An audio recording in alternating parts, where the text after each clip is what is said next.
Assalamu alaikum children. Today we are going to begin with our lesson number 3, and that is the wise caliph. Open up your books on page 2 of your textbook. We are going to read this lesson. Very interesting. I am sure you are going to enjoy it.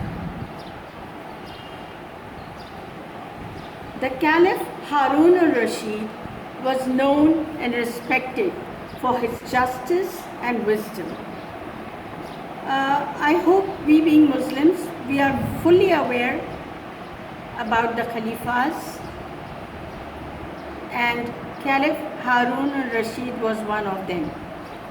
And he was very, very popular for his wisdom and justice. He always gave a very just decision and a very wise one too. What was his routine? We are being told about it in this paragraph. At night he would disguise himself. What do you mean by disguise? He would wear such clothes which made him unrecognizable. People would not be able to recognize him as the Caliph. So he dressed up in a different way. He disguised himself. And how did he disguise himself? Like a common man, not like a Caliph. And he go through the streets of Baghdad. What he used to do? He used to go through the streets of Baghdad at night. What was the purpose behind it?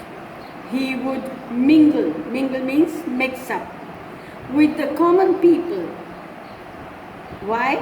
In order to gain here means to get first-hand knowledge.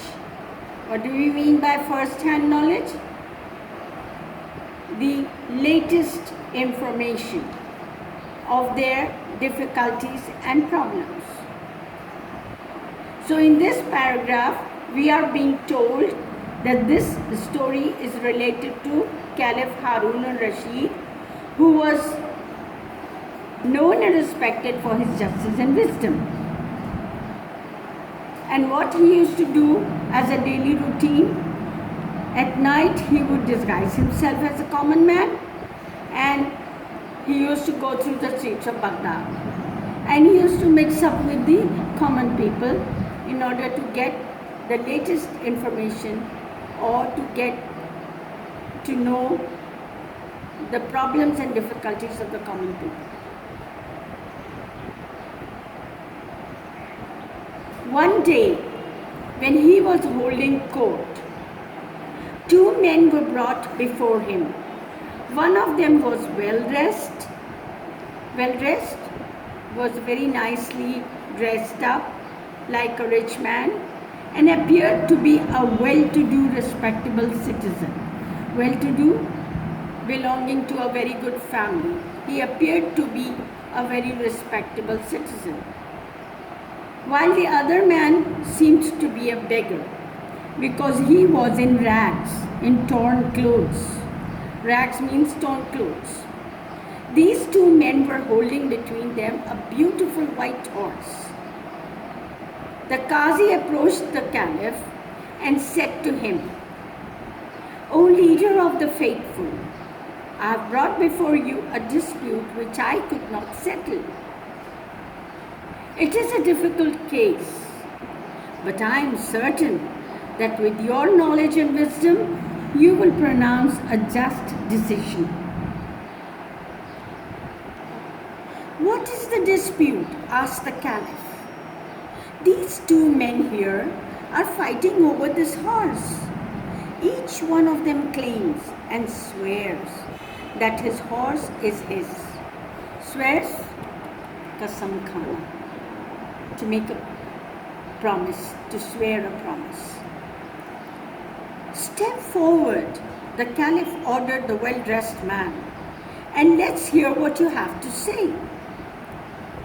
The man said to the Caliph, "O leader of the faithful, I beg to believe me that whatever I say in your presence shall be the truth. This morning, when I was riding to the city, I saw this beggar limping along ahead of me. On hearing the sound of my horse's hoofs, he turned round and motioned to me to stop. Motioned to make a sign. I pulled the reins of my horse. What are reins? Lagam. घोड़े की लगाम को reins कहते हैं. He begged me to give him a ride up to the city gate. He was lame. I felt sorry for him. So I pulled him up behind me on the horse. When we reached the city gate, I stopped and turned around to help him get down. He refused to dismount. I was puzzled. Here, puzzled means confused. And gently means mildly, softly, kindly, told him to get down because he had reached the city gate. He said, "Why should I get down? I gave you a ride and now you want to rob me of my horse." Then the beggar limped forward and said, "O leader of the faithful, you are the helper and guardian of the poor." Guardian, a person who protects and guards. "You are a wise and just caliph. Have pity on me and save me from the cruelty and injustice of this rich man. I can swear that this horse belongs to me." You must be thinking, like everybody else in the court, how a beggar like me can afford to buy and keep such a fine horse. It is because of this horse that I am in rags. Whatever money I had, I spent on this horse. This morning, as I was coming to the city on my horse, I noticed this man walking along the road. When I came close to him, he stopped me and requested to lend him my horse, for he was in a great hurry to reach the city. Of course, I could not lend my horse to a complete stranger, could I? Instead, I let him ride my horse while I sat behind him. As we reached the city gate, he asked me to get down and leave the horse to him.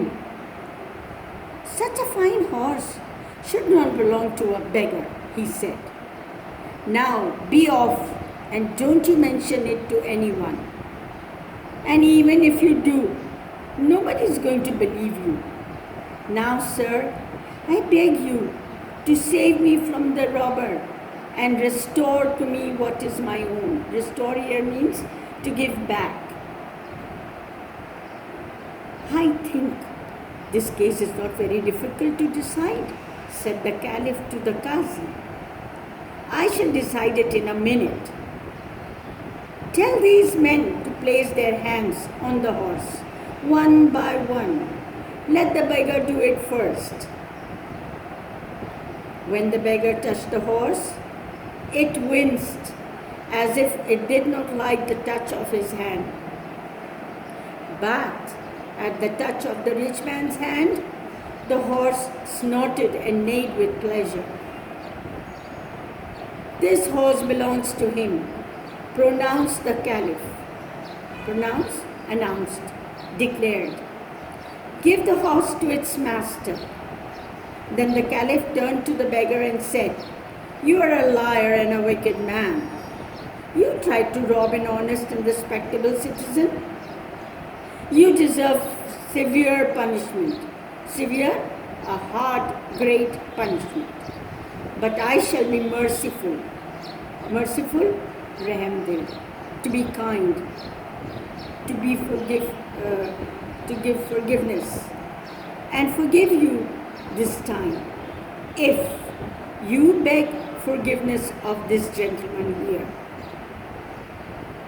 The rich man readily immediately, willingly, forgave the beggar, and feeling sorry for him, took out his purse and gave him a handful of gold coins. Handful means mutti bhar, a handful of gold coins. This noble action of the rich man pleased everyone in the court. The people were impressed by his kind gesture.